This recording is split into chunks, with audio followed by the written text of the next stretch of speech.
ನೆನ್ನೆ ಚುನಾವಣೆಯಲ್ಲಿ ಯಾರು ಕ್ರಾಸ್ ಔಟ್ ಮಾಡಿದ್ದಾರೆ ನನ್ನ ಹತ್ರ ಸಂಪೂರ್ಣ ಮಾಹಿತಿ ಇದೆ, ಸಂಪೂರ್ಣವಾದ ಮಾಹಿತಿ ಇಟ್ಕೊಂಡಿದ್ದೇನೆ. ಅದರಿಂದ ನಾನೇನು ವಿಚಲಿತನಾಗಿಲ್ಲ.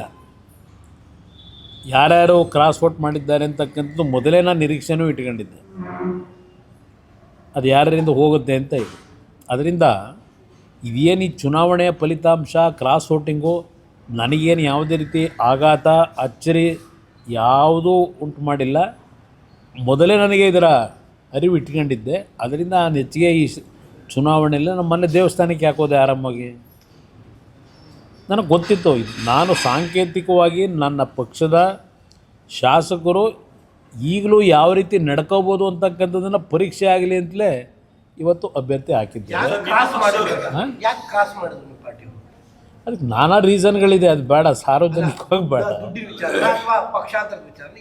ಇಲ್ಲ ಪಾಪ ಅವರಿಗೆ ಕ್ಷೇತ್ರದಲ್ಲಿ ಅಭಿವೃದ್ಧಿ ಆಗ್ತಿಲ್ಲ ಅಂತಕ್ಕಂಥದ್ದು ಒಂದು ಭಾಗ. ಈಗಾಗಲೇ ಮುಂದೆ ಏನು ಮಾಡಬೇಕು ಅನ್ನೋದು ಅವ್ರು ತೀರ್ಮಾನ ಮಾಡ್ಕೊಂಡಿದ್ದಾರೆ. ಯಾವ್ಯಾವಾಗ ಯಾರ್ಯಾರ ಹತ್ರ ಏನೇನು ಮಾತಾಡಿದ್ದಾರೆ, ಏನೇನು ವ್ಯವಹಾರಗಳು ನಡೆದಿದೆ ಅದೆಲ್ಲ ನನಗೆ ಗೊತ್ತಿರೋ ವಿಷಯ. ನಮ್ಮಲ್ಲಿ 4 ಜನ ಮಾಡಿದ್ದಾರೆ.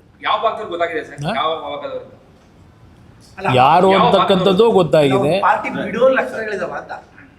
ಅದು ಚರ್ಚೆಯಾಗಿದೆ. ಹಿಂದೆ ಕಳೆದ 3 ವರ್ಷದಿಂದ ಏನೇನು ನಡ್ಕೊಂಬರ್ತಿದೆ ನಾನು ಗಮನಿಸಿದ್ದೀನಿ, ಏನೇನು ನಡೀತದೆ ಅಂತ.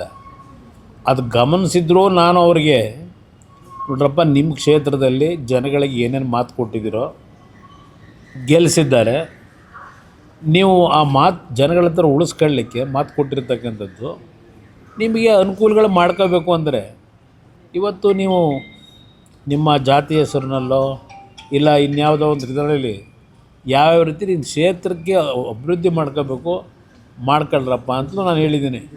ನಾನು ಯಾರಿಗೂ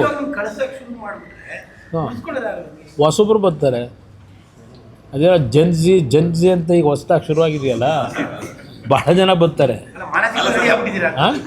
ನಾನು ರೆಡಿಯಾಗಿದ್ದೀನಿ. ನಾನು ಈ ಪಕ್ಷದಲ್ಲಿ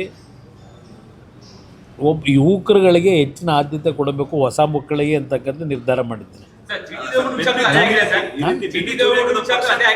ಅವ್ರ ಹೆಸರು ಎತ್ತಲೇಬೇಡಿ ಬಿಡಿ, ನನ್ನ ಹತ್ರ ಅವ್ರ ಹೆಸರೇ ತರಬೇಡಿ. ನಾನು ಕಳೆದ 1.5 ವರ್ಷದಲ್ಲಿ ಅವ್ರ ಬಗ್ಗೆ ನಾನೇನಾದರೂ ಮಾತನಾಡಿದ್ದೀನ? ಮೊನ್ನೆ ಚಾಮುಂಡೇಶ್ವರಿ ಕ್ಷೇತ್ರದಲ್ಲಿ ಸಭೆ ಆಯಿತು, ಅವ್ರ ಹೆಸರನ್ನ ಏನಾದರೂ ಎತ್ತಿದ್ನ? ನಾನು ಅವ್ರ ಹೆಸರು ಬಗ್ಗೆ ಚರ್ಚೆ ಮಾಡೋದೇ ಬೇಡ.